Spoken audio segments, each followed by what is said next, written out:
And hello, meron pala akong gustong i-share sa inyo na dalawang klaseng facial wash na nagamit ko. And sabay ko to nagamit, pero nung una, dumating kasi yung isa lang muna yung nagamit ko. So, eto sila. So, eto, wala na itong laman dahil mas nauna ko itong nagamit. Pero eto yung pangalawa na malapit ko na siya magamit. Noong time na dumating na to, pinagkinawa ko ay umaga at gabi. So, ipaliwanag ko kung ano yung nangyari sa face ko. Ano nga ba yung may nangyari ba? Or mas gumanda ba? Or hindi ba effective? Or mas effective siya? So, ito ay Glad to Glow. Saan siya mabibili? Meron siya sa Orange app and Blue app. So, ito ay nabili ko sa TikTok. Nababanggit ko to sa lahat ng mga nagiging vlog ko. Saan nga ba ako mahanap ng mga iba't ibang klase ng product? Sa TikTok lang ako bumibili. Dahil dun lang na mas maraming mura. Lalo na sa salay. So, iba't iba kasi klase ng pagpa-price nito. Dahil meron tong partner-partner. Halimbawa, etong partner nito. Tapos, halimbawa, etong dalawang to. Kaya hindi ko alam kung paano ko sasabihin yung price niya. And tignan nyo na lang. Pero pag solo-solo, tig 100 plus siya. 145 and mas mababa para sa 100 plus. So, ito ay magkaiba tong dalawang to. Itong nagamit kong to. Ito naman ay Glad to Glow, Niacinamide. And mapapansin nyo ay may ano siya ng serum. So, ito ay Niacinamide Serum Facial Wash. Nakakapag-bright siya and glowing, gentle, and smooth din siya sa face. So, ayan, wala na itong laman. Ito yung pinaka itsura niya. So, ayan, makikita nyo luma na. So, ayan. And, ito yung isa sa mga facial wash na lumaline sa magagandang pang facial sa mukha.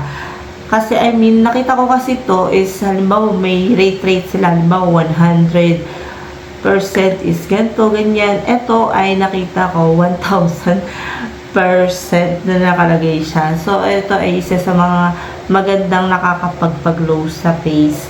And, yung iba ay nakita ko talaga nag-improve yung face nila. Nag-smooth at gentle siya talaga sa face.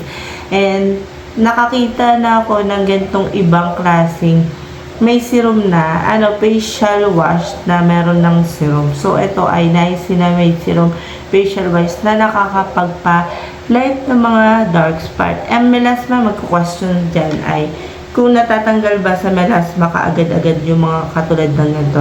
So, hindi po. Depende kasi yan sa mga super dark or mild dark na talagang meron kasi melasma na hindi nakakatanggal. Or may magko-question dyan is pwede ba siyang partneran ng ibang klase ng ganito.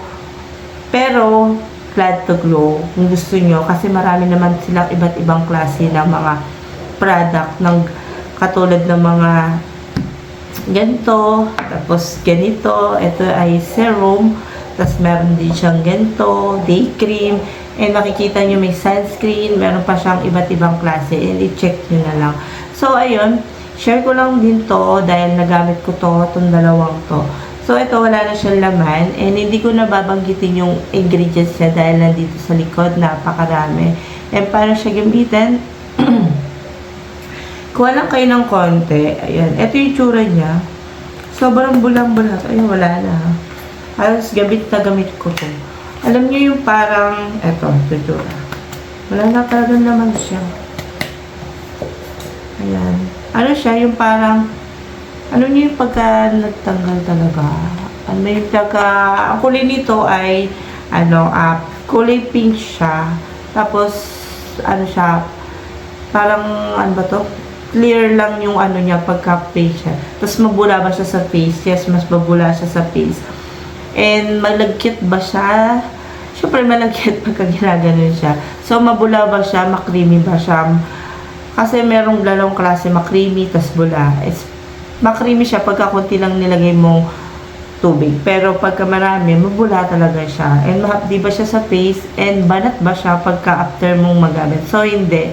Ano lang siya, malambot lang siya sa face. Meron kasing facial wash na banat talaga. So, ito, maganda siya sa face. Ito, isa sa mga nagustuhan ko, facial wash. Facial wash na nagustuhan ko talaga. So, pumuti din siya yung face ko rito. Kung araw-araw siya gagawin. Pwede nyo siya gamitin ng umaga at gabi. So, ayan. Pwede nyo siyang partneran after yung gumamit ng ganito. Kasi ito ay panlinis lang naman sa mukha, di ba? Pagka gagamit ko ibang product is talagang maghilamos muna. So, ayun. Ito isa sa mga nagamit ko. So, ito naman yung pangalawa nung dumating to sa akin. And na-curious talaga ako dahil kulay black. Mukha kasi siyang panlalaki, pero hindi. Dahil ito ay deep pores clean. Nakakapagpalinis siya ng pores mo, lalo na pag open pores ka dahil ang pores natin ay pinapasukan ng mga alikabok sa loob. So, ito ay facial wash. Cleans pores and sebum volcano and meron siyang BHA. Ayan. And 70 ml din siya. So, ayun. And paano siya gamitin? And alam nyo naman, pagka naghugas tayo ng mukha is gano'n siya. Ito, marami pa itong laman. And kwento ko lang, nung time na paubos na to, konti na lang kasi nito, siguro mga 30 ml. Ginamit ko ay ito ay pang umaga, ito naman ay pang gabi. So, dahil wala na to, ginagamit ko umaga tsaka gabi to. And dalawang beses lang siya ginagamit. So, ayun, nakalagay naman dito yung direction kung paano siya gamitin. Basta wag yun na lang ilalagay sa eyes nyo. Pag nalagay naman, ano lang ng tubig, huwag nyo kukuskusin. And mawawala din yun. So, yung ingredients niya, hindi ko na siya babanggitin dahil sobrang dami. And pinagkumpara ko yung ingredients niya kung magkaparehas pa sila. Dahil may nagkakataon na magkaparehas ang ingredients sa magkaibang product. Dahil nagkakataon, halimbawa, Blood to Glow to. Meron na ako na-experience na sa mga product na nagamit ko na magkaparehas yung ingredients. So, ito naman ay hindi sila magkaparehas sa ingredients. So, ito maganda to sa mga acne, sa mga may mga pimples. Ayun, nakakapagpalinis siya sa loob. Lalo na lalo na pag lalo kayo nasa labas, maghapon kayong naalikabukan sa labas, ayan, pwede ito. Ayan. And maganda ba siya sa pores? Yung time ginagamit ko to, nakakaliit ba siya ng pores? Nakakalinis ba siya? Yes, nakakalinis siya. Hindi naman totally makikita natin talagang malilinis. Talagang nasa loob kasi to. Sobrang nipis lang ng pores ko sa mukha ko. Pero mas importante pa rin, gumagamit pa rin kayo ng toner na may cotton. Mas makikita nyo na kung talagang huwa ba yung pinaka sa loob ng ng pores niya. So, ito naman kasi nakakapagpalinis ng pores. Ayan. So, yung itsura nito ay ito siya. Ayan. Ito siya. Kulay black siya. Pag pinahid nyo sa mukha is talagang kulay black siya. So, mabula ba siya? Mahapdi ba siya sa face nung time na ginagamit ko to? And binababad ko ba siya?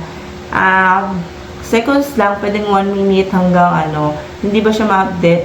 Hindi siya mahapdi and mabango siya. Amoy pang lalaki sa mula. Amoy pang lalaki talaga na perfume gano'n.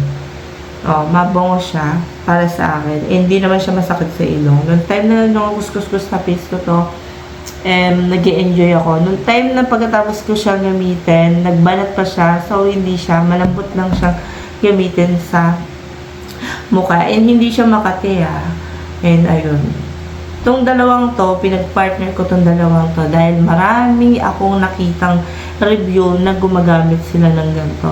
So, isa sa mga trabaho ng mga katulad ng mga ganito, na mga facial wash is maghilamos dahil nagaling tayo sa labas is pinapalinis niyo yung pores natin. Hindi lang pinapalinis, depende rin kasi sa kung anong klase yung facial wash na ginamit nyo. Katulad dito, niacinamide facial wash and serum facial wash. Ayan. Ito ay bright and glowing and smooth siya sa face and gentle. So, ito, gentle naman sa face siya. Hindi naman siya sobrang hapte or what. And, ano nga ba yung naging resulta nito sa akin? Parehas yung time na ginagamit ko umaga at gabi. So, maganda siya. Makintab siya sa face and malambot. Wala akong naging problema dito sa part na to. Itong dalawang to, wala akong naging bad comment dito talaga. And, gusto ko itong dalawang to. Meron pa akong gustong itry na ibang facial nito na iba't iba talaga. As in, napakaganda. Nagkaroon ba ako ng pimples yung time na ginagamit ko to, kahit nagkakaroon pa ako ng nagtotoner ako, kaya nagkikrim ako. So, hindi siya ako meron time talaga na ibang gumagamit ng mga facial na nagkaroon sila ng pimples or kaya nag-oily sila. So, ito, hindi siya oily. Nung time na hindi ako naglagay na kahit ano sa face. Talagang ginamit ko siya. So, pwede ba siya sa mga preggy? Nababanggit ko to sa mga nagiging vlog ko. Bakit ko pinabanggit sa mga preggy? Dahil marami nagtatanong sa akin sa mga preggy kung pwede ba gumamit sila ng mga katulad ng ito. So, magtanong muna kayo sa inyong OB bago muna kayo gumamit ng kahit anong product. Mas mabuti kasi nagtatanong kaysa diretso kayong gagamit ng ganito. Kahit sinasabi nilang pwede, mas okay nagtatanong sa inyong OB. So, yun lang masasabi ko dito, and napakaganda nito. And tignan nyo rin sa iba kung ano yung mga naging review sa kanila kung hindi pa kayo satisfied sa mga nasabi ko. So, yun lang masasabi ko, and see you next vlog. Bye!